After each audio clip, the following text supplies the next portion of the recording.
비록 화면 보고 하는 것이지만 우리가 들은 바 말씀을 기억하면서 삶으로 노래를 완성합시다. 이렇게 한번 고백해 봅시다. 사람은 비슷한 사람끼리 어울린다는 말이 있죠. 우리가 유유상종이다 이런 말을 하는데요. 여기서 비슷하다라고 하는 것은 직업, 경제력, 취미생활 등 다양한 것들이 주제가 될 수 있지만 대표적인 것은 아마도 가치관이 아닐까 이런 생각을 합니다. 가치관, 생각하는 바, 관점이 비슷한 사람들끼리 어울리고 그런 사람들과 모여서 대화하는 게 누구든지 다 편안합니다. 그런데 늘상 비슷한 관점을 가진 사람과만 교제하면은 편한 것도 있지만 그러나 그것이 항상 유익하지는 않습니다. 예를 들면 어떤 사안에 대해서 내가 부정적인 생각과 마음을 갖고 있는데 내 주변 사람들도 나와 비슷한 생각과 시각을 가지고 있다면 어떻게 될까요? 내 관점을 동조하고 내 의견을 지지해 주는 사람밖에 없기 때문에 그 부정적인 골에서 그 사람은 빠져나올 수가 없습니다. 다른 곳을 바라볼 수 있는 기회가 일절 차단되어 버리는 거죠. 자기가 선택하게 된 거죠. 그런 상황들을.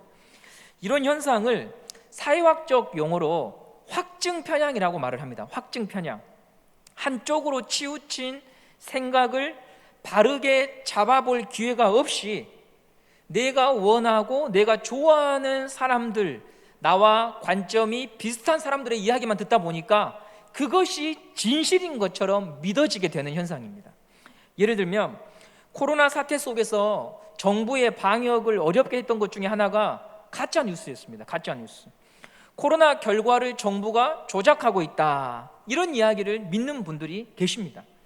검사 결과가 음성인데 양성으로 정부가 조작을 해서 이렇게 확진자 수가 많아진 거다라고 철석같이 이런 가짜 뉴스를 믿는 분들이 계십니다.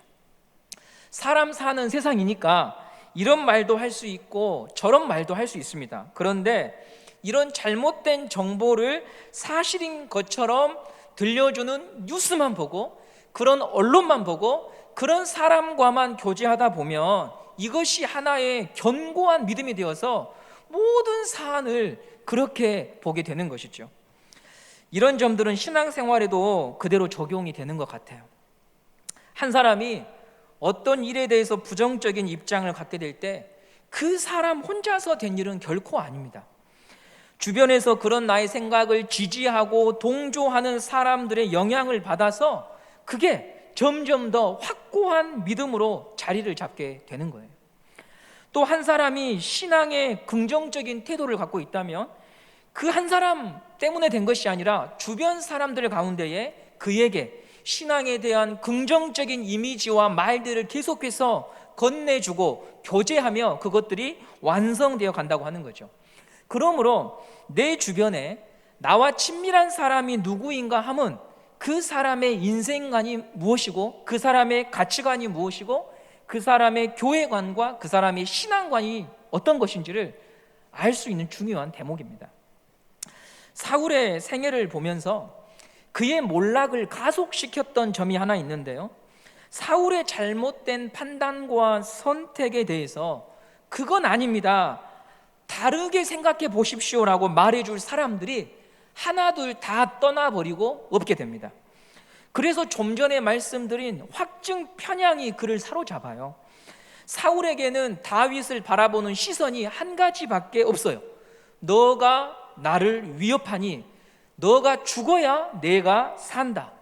이런 잘못된 관점에 사로잡혀서 인생을 끝까지 방황하다가 삶을 마감하게 됩니다. 물론 사울에게도 사람들이 있었지요. 사울의 말을 따르고 지지하고 그의 명령에 복종하는 사람들이 있었습니다. 문제는 잘못된 판단과 선택을 사울이 하고 있지만 그렇게 하면 안 된다고 말할 수 있는 사람들이 다 떠나버렸다는 거예요. 왜 그런 사람이 없을까? 그런 사람이 내 주변에 없다라고 한다면 여러분, 저는 이렇게 표현하고 싶어요. 그를 진심으로 사랑하는 사람이 없는 거예요. 그의 눈치를 보고 있는 사람은 많고 또 그로부터 무언가 혜택과 유익을 누리는 사람들은 많지만 그를 진심으로 사랑하는 사람이 없으면 절대로 그가 잘못된 길로 갈 때 그에게 그것은 아니라고 말하지 않습니다. 삶이 어긋나고 신앙이 망가지고 있는데 기도할게요, 아이고 집사님, 이렇게 해서 될 일은 절대 아닙니다. 그렇게 하면 안 된다고 말해주는 사람이 정말 그의 영혼을 사랑하는 사람이죠. 그런데 사울은 모두 떠나버리고 아무도 없습니다. 그를 뒤에서 비방하는 사람은 많을지언정 그를 사랑하는 마음으로 직언을 하고 권면할 사람이 없습니다. 여러분에게 따끔한 충고를 해줄 사람이 있습니까? 우리 교회 공동체 안에, 여러분의 순 안에, 여러분이 교제하는 분들 가운데 내가 헤매고 있을 때 진심으로 안타깝게 여기고 충고해 줄 사람이 있다면 여러분은 복된 사람이지만 여러분이 작년과 비해서, 그 작년에 비해서 신앙이 흔들리고 빗나가고 있음에도 불구하고 아이고 이런 식으로 그저 머뭇거리고 있다면 어쩌면 우리는 나를 진심으로 사랑하는 사람이 없는 것일 수 있다고 하는 것이죠. 한번 우리 자신을 돌아볼 필요가 있습니다. 우리 안에 성도의 진정한 교제가 있기를 바랍니다. 오늘 다윗의 공동체를 보면 그것은 아닌 것에 대하여 말하는 일들이 일어나고 있습니다. 이게 바로 우리가 바라봐야 하고 또한 본으로 삼아야 될 어떤 공동체의 모습인데요. 저는 오늘 24장 본문으로 멈추는 다윗이라고 하는 주제를 가지고 말씀을 나누고자 합니다. 다윗이 오늘 한 굴에 그의 사람들과 숨어 있습니다. 끝을 알 수 없는 집요한 사울의 추격을 피해서 굴로 숨어 들어왔어요. 다윗이 머문 지역은 인공적으로 파낸 굴과 천연적으로 만들어진 굴이 많았습니다. 목자들이 양을 치다가 밤 이슬을 피하기 위해서 그런 굴에 숨어서 양과 목자들이 쉬어가곤 했습니다. 또 도망칠 사연을 가진 사람들이 이런 곳에서 은신했습니다.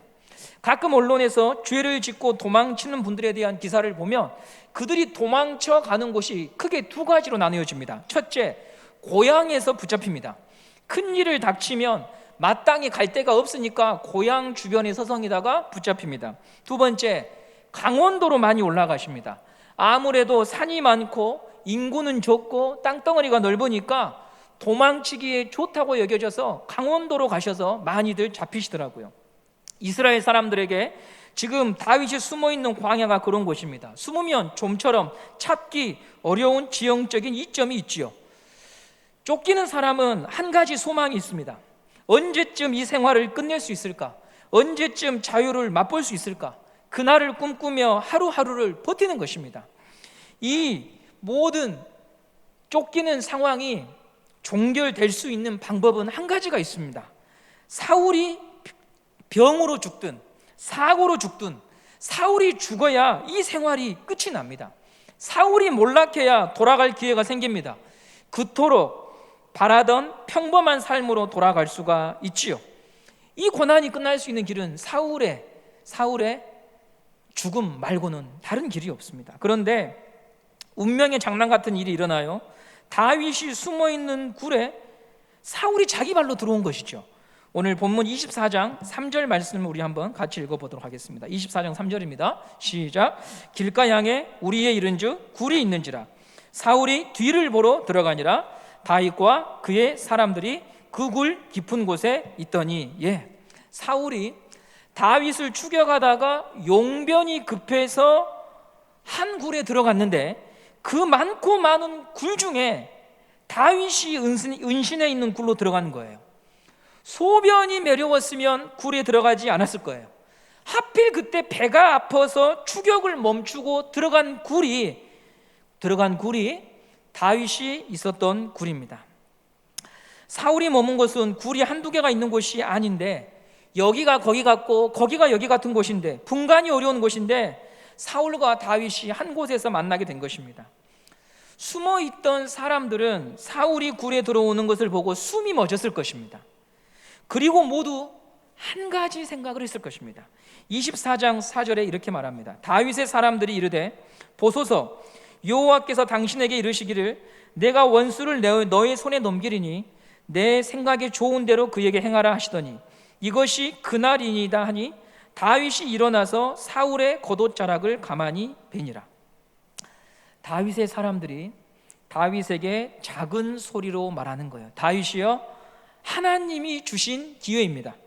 하나님이 드디어 우리의 기도를 들으시고 그 응답을 주셨습니다. 사울을 죽일 수 있는 기회입니다. 어서 가서 사울을 한 칼에 베어버리십시오. 이렇게 모두가 말을 합니다. 이 말은 틀린 말일까요? 맞는 말일까요? 이 말은 맞는 말입니다. 이건 우연이 아닙니다.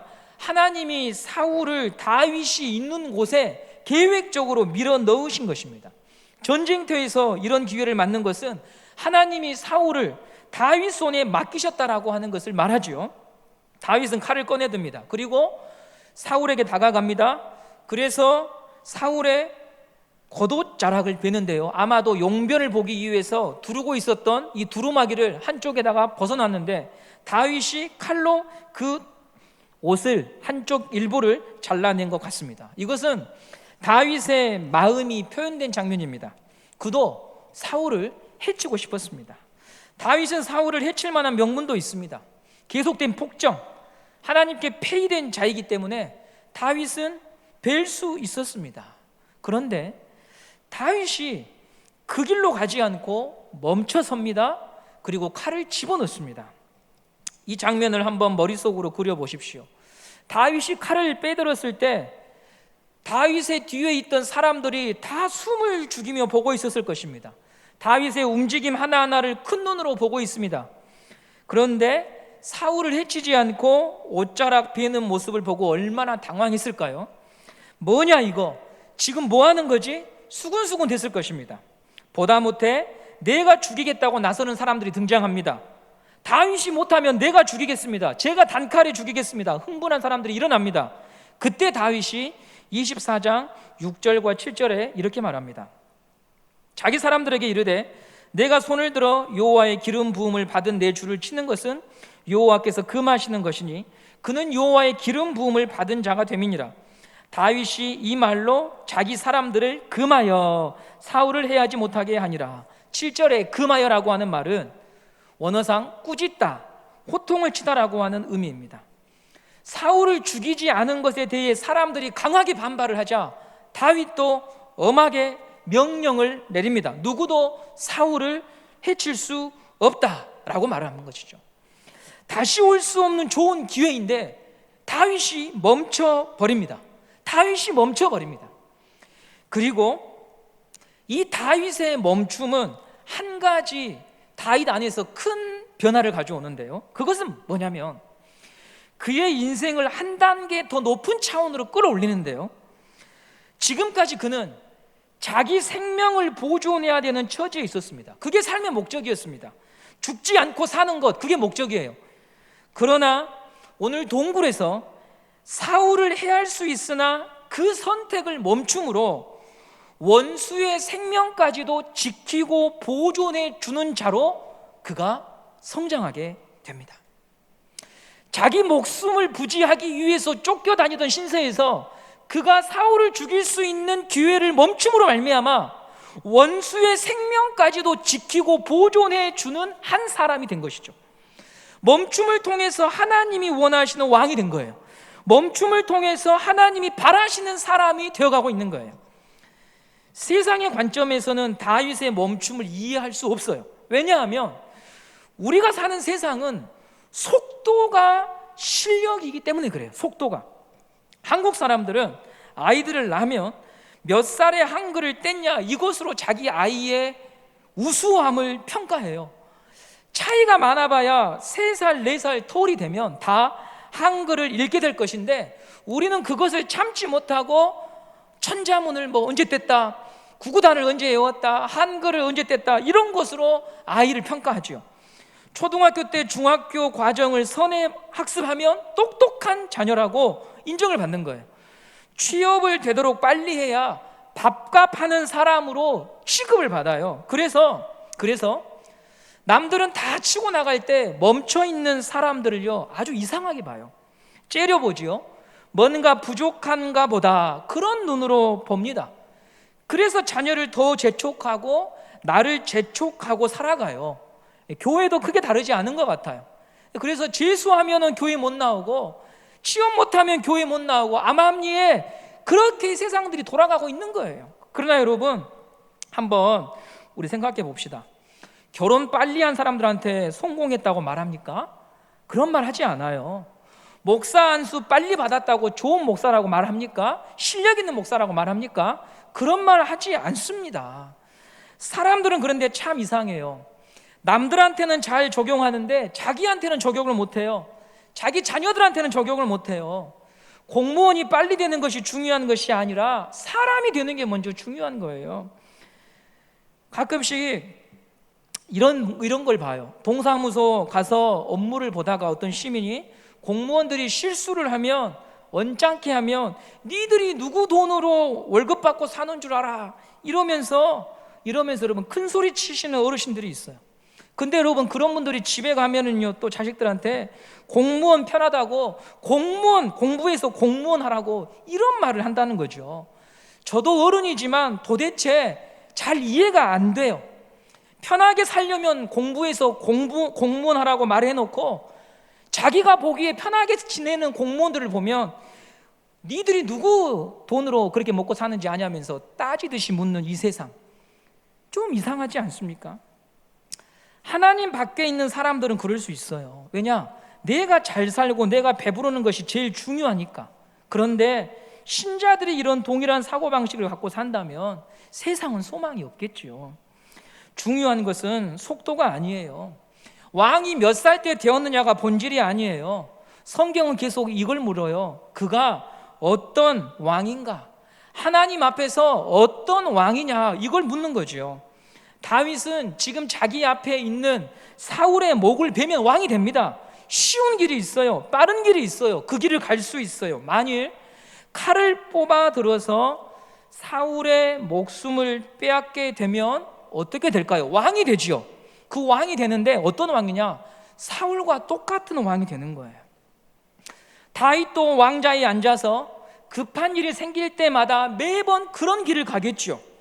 그리고 선왕의 목을 베고 왕이 되었기 때문에 누군가 자기의 목을 벨 거라고 하는 두려움 속에서 끝없이 의심하고 두려움에 사로잡히면서 살아가게 될 것입니다. 그러나 다윗은 멈췄어요. 멈춤은 다윗의 사람들이 보기에, 우리가 보기에 이해할 수 없는 선택이에요. 주어진 인생의 기회를 놓쳐버린 것처럼 보여요. 그러나 멈춤을 통해서 그는 하나님이 인정하시는 왕으로 한 걸음 한 걸음 걸어가고 있었던 것입니다. 이것이 지금 성경이 우리에게 보여주고 있는 신앙의 세계예요. 지난주에 저는 묻는 다윗이라고 하는 주제를 가지고 여러분에게 말씀을 전했어요. 묻기 위해서 필요한 것이 멈추는 거예요. 우리가 하나님께 묻지 못하는 이유는 멈추지 않기 때문이죠. 세상의 속도에 나를 맞추는 데 집중하다 보면 멈추는 것을 두려워해요. 그런데 하나님의 사람들은 언제나 멈췄어요. 멈출 때 하나님께 물을 수 있었어요. 멈춰야 하나님의 말씀을 묵상할 수 있었어요.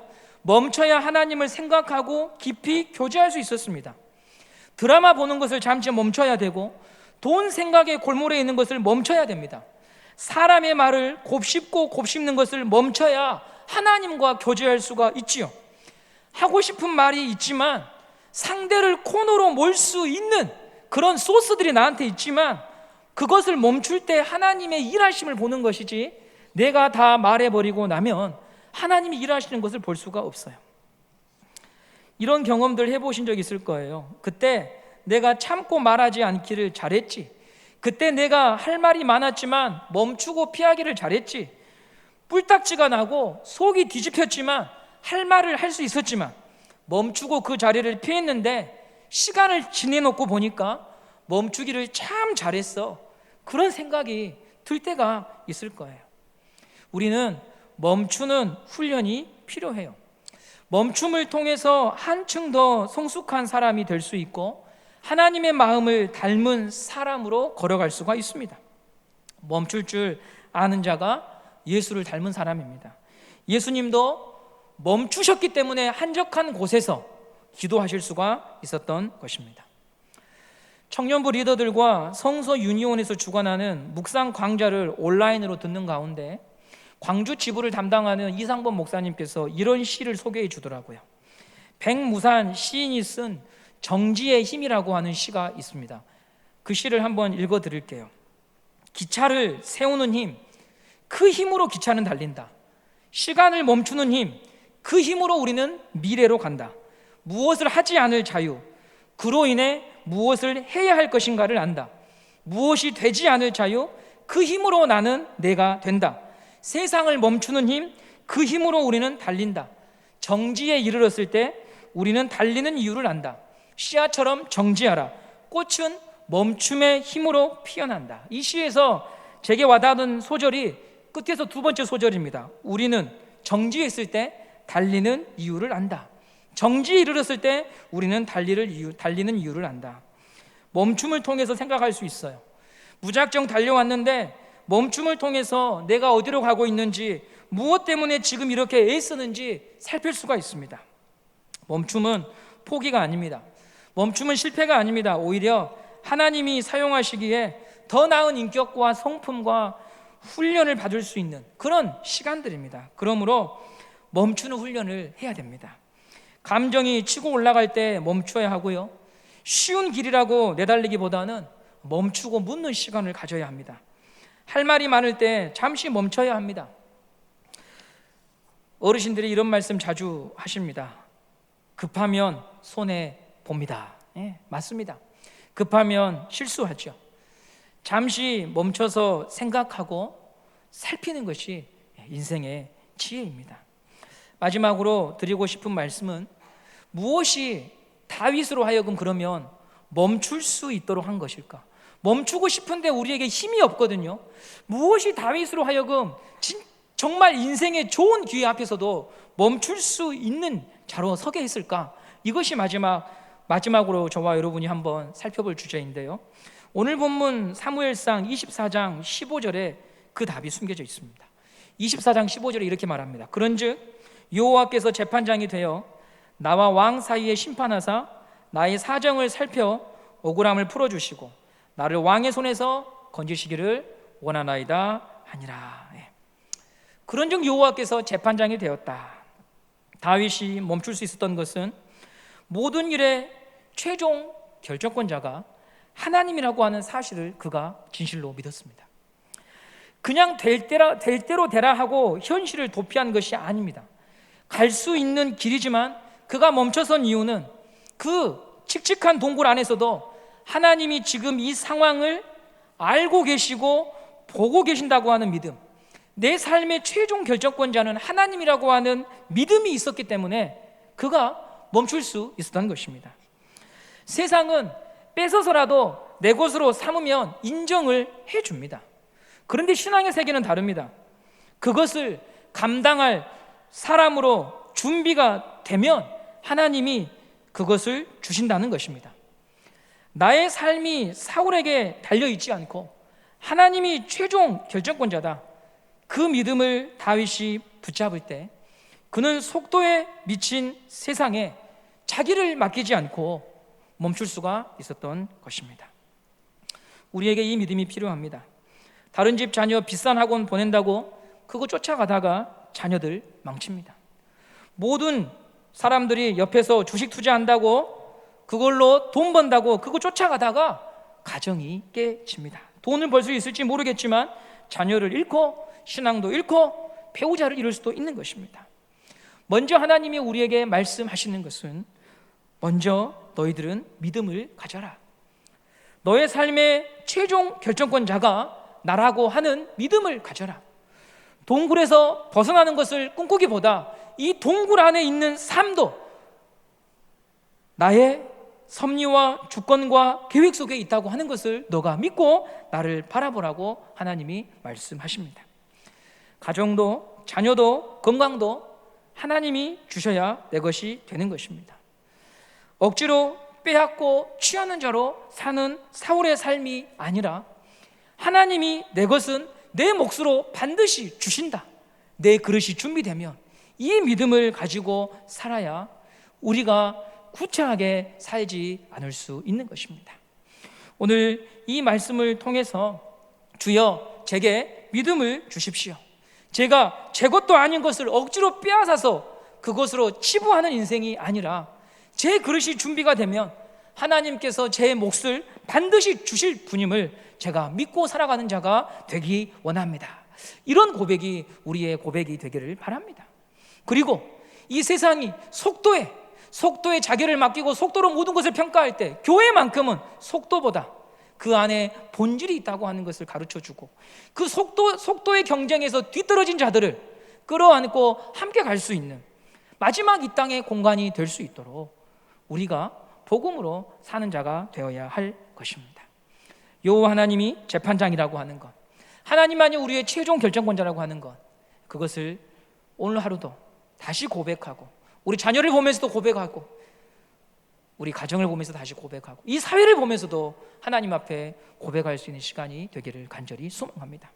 코로나도 하나님께 모든 결정권이 있는 줄 믿습니다. 하나님이 거두셔야 거둬지는 것이지 인간의 발버둥만으로는 되지 않을 것입니다. 하나님의 손안에 있다고 믿을 때 오늘 우리가 할렐루야 찬양하며 우리 하루를 마감할 수 있을 것입니다. 우리